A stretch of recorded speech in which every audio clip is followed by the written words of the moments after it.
Hi, hello, how are you? My name is Sarah from Sarah's Reading Nook, and today is a battle of the apps. Storygraph versus Goodreads. Who will reign supreme? You'll just have to tune in to find out, won't you?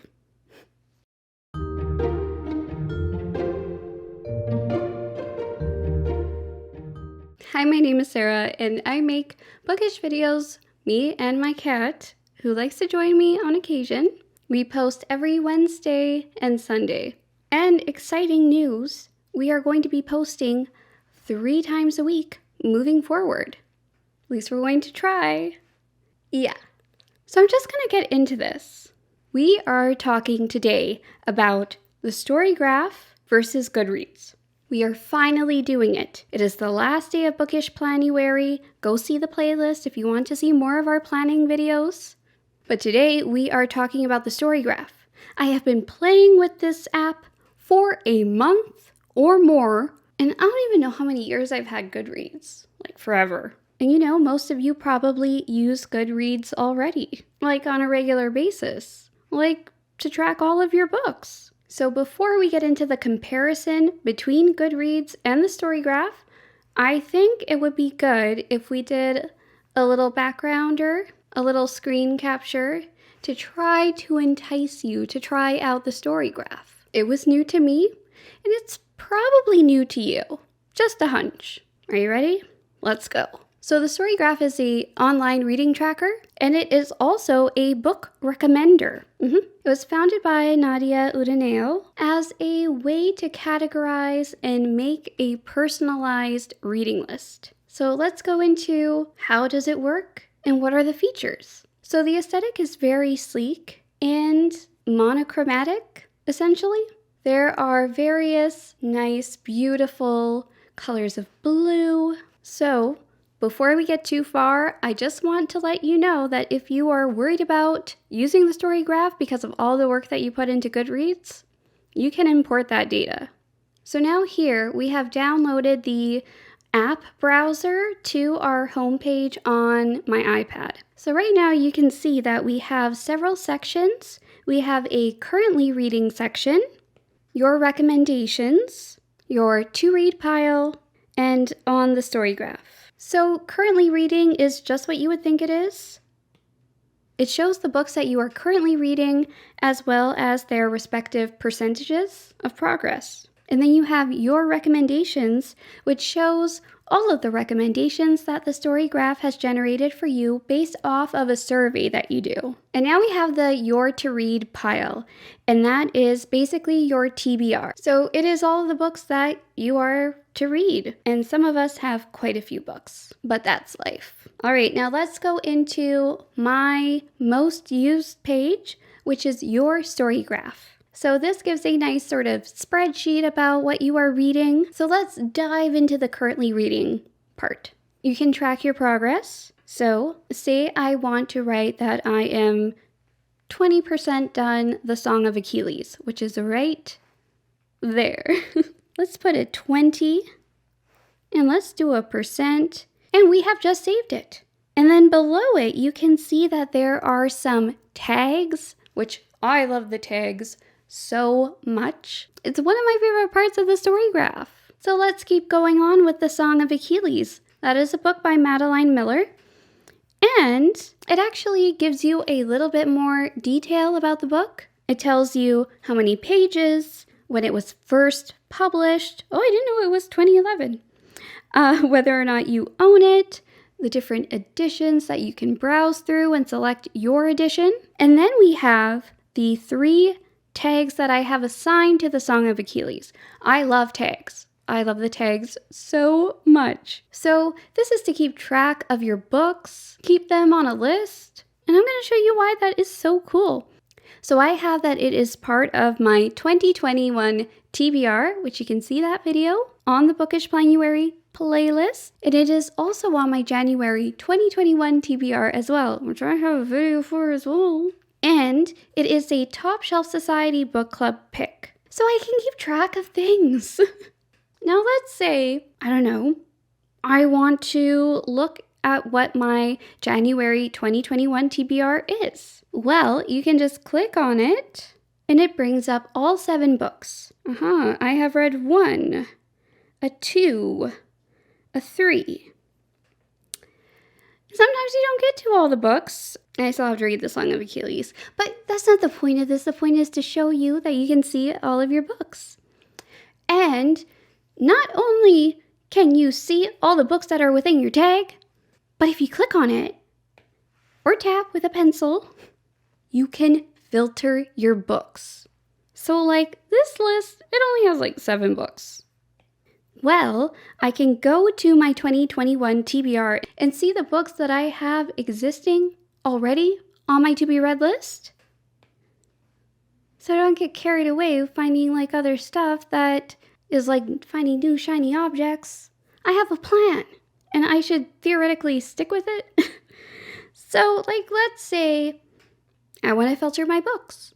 We have filters. How awesome is that?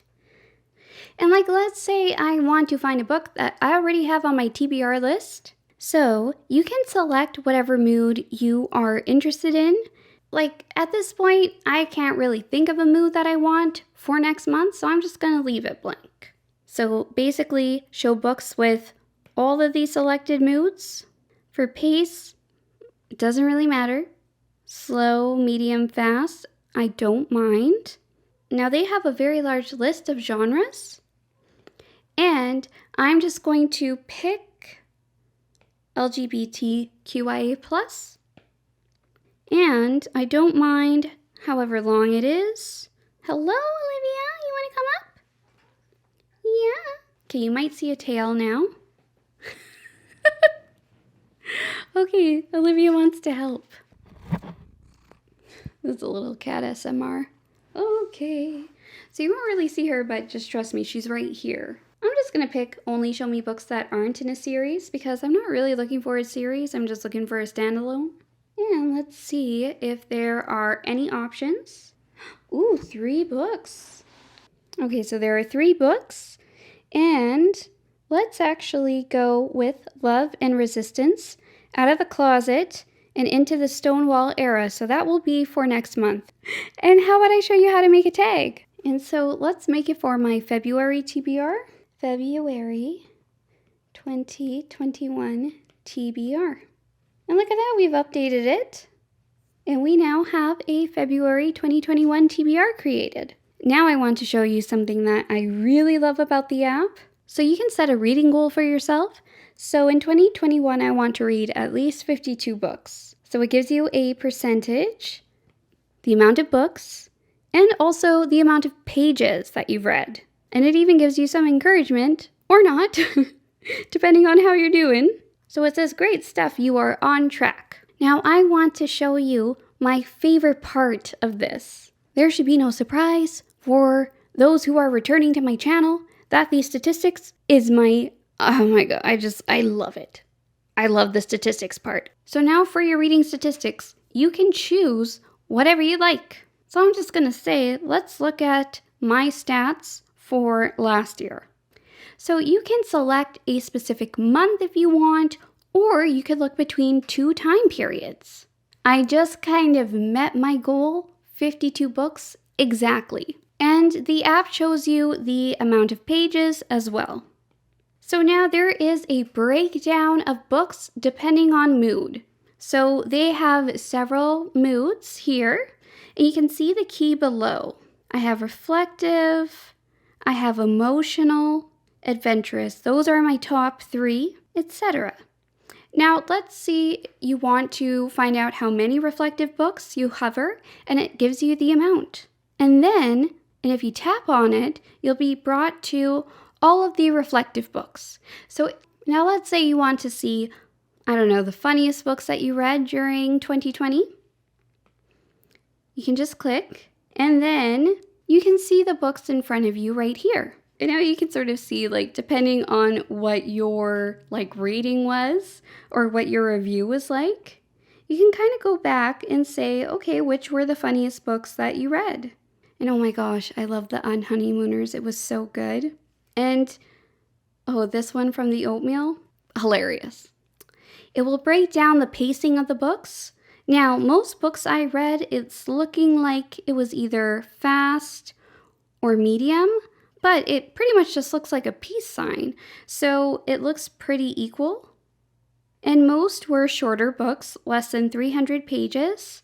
I don't really read very many over 500, and I'm actually surprised I read 3 that were over 500. Whoa. Okay, and it will also have sort of like a line graph with 2 different variables, books read and pages read. So it will give you a breakdown of like when your most productive reading months were. On the left is the graph that correlates to your number of books, and on the right, it correlates to the number of pages. Most of the time, the two are in line, but sometimes they can be different, like in April. Oh, and I love, too, that they give you your star ratings as a variance. Now, you can see I read a lot of good books in 2020, and now these were all also rated too on Goodreads, which only gives you like a 0, 1, 2, 3, 4, 5, that sort of thing. But like, let's say you want to give a rating between a 1 and a 2. It will give you points for 0.5s, which I think would be a much fairer assessment and perhaps like a more accurate distribution. It's so cool. Again, you can have different reading challenges. Now, you can add a reading challenge that already exists.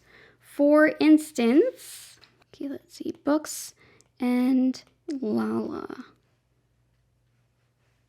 So, one challenge that I haven't started yet because I just found out about this is the Buzzword Reading Challenge, and that's set by Books and Lala. Like, let's say you want to track your progress during that reading challenge. Well, you can. So I want to join the BuzzRead Reading Challenge by Books and Lala. So it runs the first week of every month, the 1st through 7th, and each category has a word or theme. And all you have to do is read a book with that title in it. So let's see. View challenge. So a book with a color in the title. Now there are so many different books, and you can look at ones that have already been added. So I'm just going to simply join the challenge. And there we go. So the book that I want to add is All Boys Aren't Blue. And this is the book I'm going to use for this prompt. Okay. So now it will show the books added for this prompt, and I have All Boys Aren't Blue. And now, if we go back to reading challenges, Buzzword, going back to February, there it is. So we have done a thing. Let's also put this as part of the February 2021 TBR tag, and it should come up. There we go. And now let's look at the community page. So one of my dear Instagram friends is Emma. And Emma, from Emma Page Reads, she has chosen The House in the Cerulean Sea, and I am going to like this.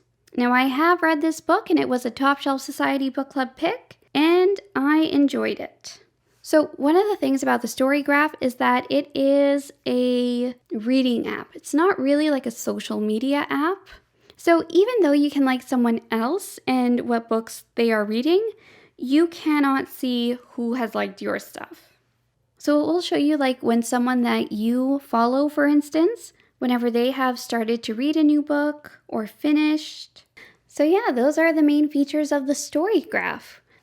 Now is the time where we are going to do a comparison between the Story Graph and Goodreads. Will I be choosing one versus the other, for instance? So we are going to start with point 1.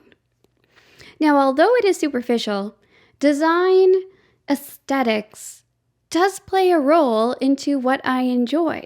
Goodreads has a sort of tan appearance. I have never been thrilled about the Goodreads design. Also, in terms of design, I feel that Goodreads has typically just kind of stayed the same. They change up their reading challenge colors every year, and every year it seems like a point of contention.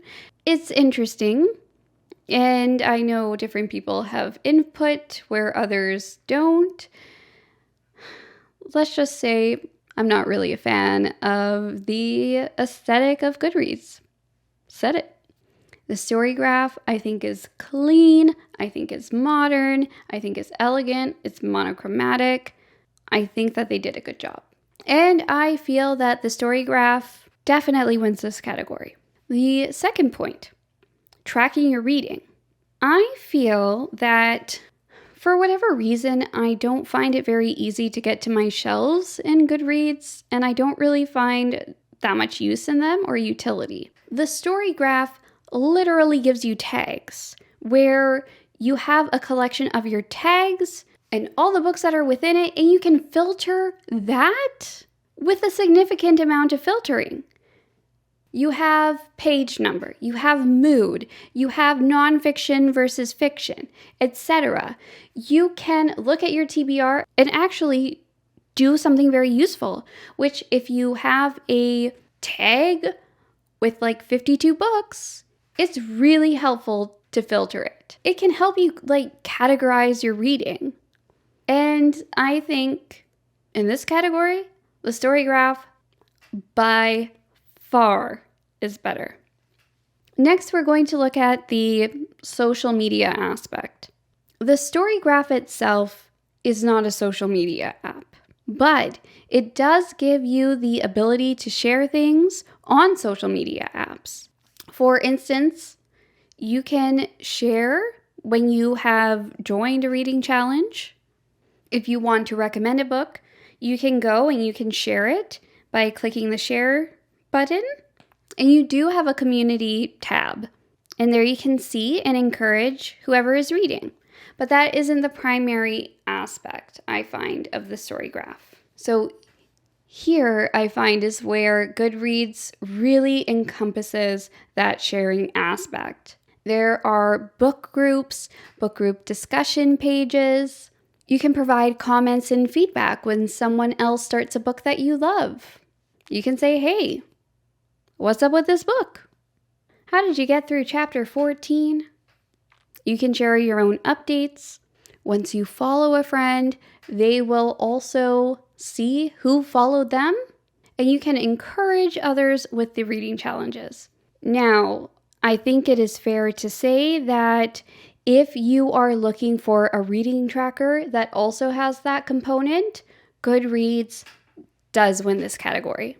However, it depends how much you value this aspect, and for me, I do find value in it, but it might be something I play with to see, am I okay not having that aspect of it? In the Top Shelf Society, we do have a group page, so I will be continuing to use Goodreads for that, just to be part of the discussion. But other than that, I'm not sure how I'm going to feel, not having that social aspect of it. Tara from Reading with Tara, without question, will always give me some feedback on whatever I've started to read. And that is super encouraging. Another aspect is that Goodreads does have an awards competition every single year, and all of the members get to put their input in and try to select their top book within a category. Now, I'm not the person to comment further on this. However, I will say that some choices have been questionable, and I may not agree with a lot of the responses. However, this is subjective. I'm going to leave it at that. Okay, the next point is the nitty-gritty about the features. So until recently, the story graph did not have a function to track your progress with reading a book. So for instance, you would have currently reading, read, etc., but you would not have the ability to put in the percentage or the page number of the book to see your progress. Now, that is part of the app. And it's wonderful. I love it. For that reason, really, I continue to use it all the time and update it frequently because I have the ability to track my progress. And I get so excited whenever I can like increase my percentage, even if it's just by like 1 percentage point. I'm like, progress. That's progress. You have the same function in Goodreads with an ability for others to comment.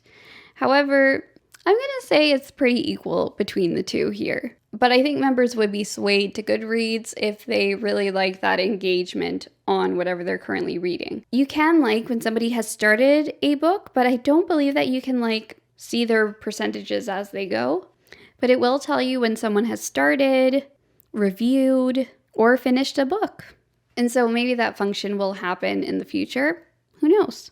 Recommendations. So I've heard that with the Storygraph, you can put in quite a detailed survey. I haven't done that yet, but I hope to, and I've heard really great things about that. I feel like my recommendations in Goodreads have like stayed the same since I started, and I don't find them targeted for me in any kind of way. Like I see your recommendations and it just like it doesn't click. So who knows? That could be a function of me not specifying, although I'm not really sure how. So for this category, I'm not really sure. But if you have a preference, let me know below.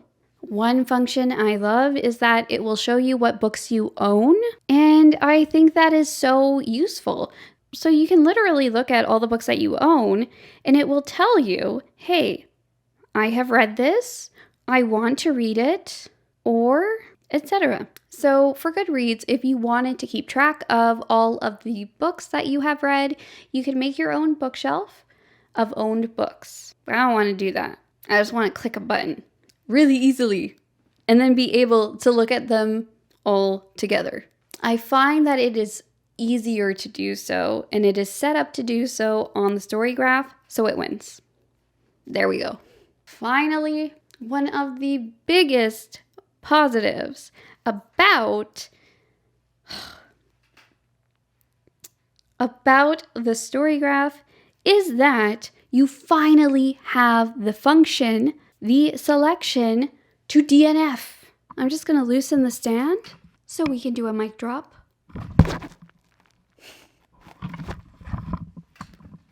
I have literally wanted this function for years. I know with Goodreads, you can make your own shelf and have it DNF, but it kind of like screws up other parts of it. It doesn't work very well, you know? I have a button now, and I can look at the DNFs, and it will stay within a tag. By a landslide, the Storygraph wins this one. And now before I come to my final verdict, I just want to mention one vital aspect that I personally enjoy of the Storygraph. I personally feel like the Storygraph is an app where input matters. Think about that. Since starting Goodreads, I feel like there have been very few changes. It looks the same as it has several years ago. I don't know how long we have to ask for a DNF tag or button or whatever, or better statistics. Who do I even talk? Like, it's just, it feels like it has been stagnant for years. Whereas, just within the small amount of time that I have used the Storygraph, there have been updates. For instance, the progression of your current reads. Also, they have gone from their beta site and launched their main site. And there are further updates to come. The social media page is super useful. They give you information. They share tips from other users on, like how to easily do things. Like I didn't know that there was a DNF until someone told me I needed to pay attention. And then I did. And then I found it. Through the Storygraph Instagram page. That shows a level of care. And I'm not saying that, those who run Goodreads, I'm not saying that they don't, care. But it's really important for me when using an app that feedback is incorporated in some way. And I just have not seen that with Goodreads for a very long time. So yeah, now let's get to the verdict. Which do I personally think is better? Which reigns supreme? Well, I am wearing blue, and it is the Storygraph. Is it a perfect app? Almost. It's getting better all the time, so I'm excited to see what will happen. That's the thing. Like, I am excited to see how they are going to incorporate feedback and work with, improve the app. In a few months, I think it will have suggestions incorporated, and I think that is wonderful. That is honestly one of the biggest reasons. But also the reading challenges, the statistics, huge reason. Even the design, the filtering functions, the DNF button, and I suppose a little bit of distancing from the social media aspect. Now, with that said, I cannot completely disconnect from Goodreads. I am part of a book club, and we do have discussions. For my personal use, guys, I'm switching to Storygraph. So, if you want to add me, please do. We are Sarah's Reading Nook. And let me know if you are getting the Storygraph, what your username is, and I would be happy to follow you as well. Please let me know if this was useful. I really hope it was. I want to say that the last couple of days have been preparation for this video, but really I've been on Goodreads for such a long time, and I've been playing with the Storygraph for like a month. Hi, Olivia. So I have to consult with my cat. Olivia, what do you pick? So the real cliffhanger here is, what does Olivia think? Well, that doesn't really tell you very much, but I think that she's okay with my decision. Yeah, are you sleepy?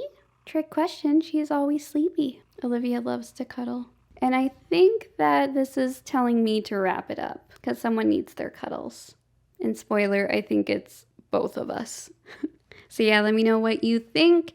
And also, are you going to be using both? Are you going to be using one? If so, let me know. And that's everything for today.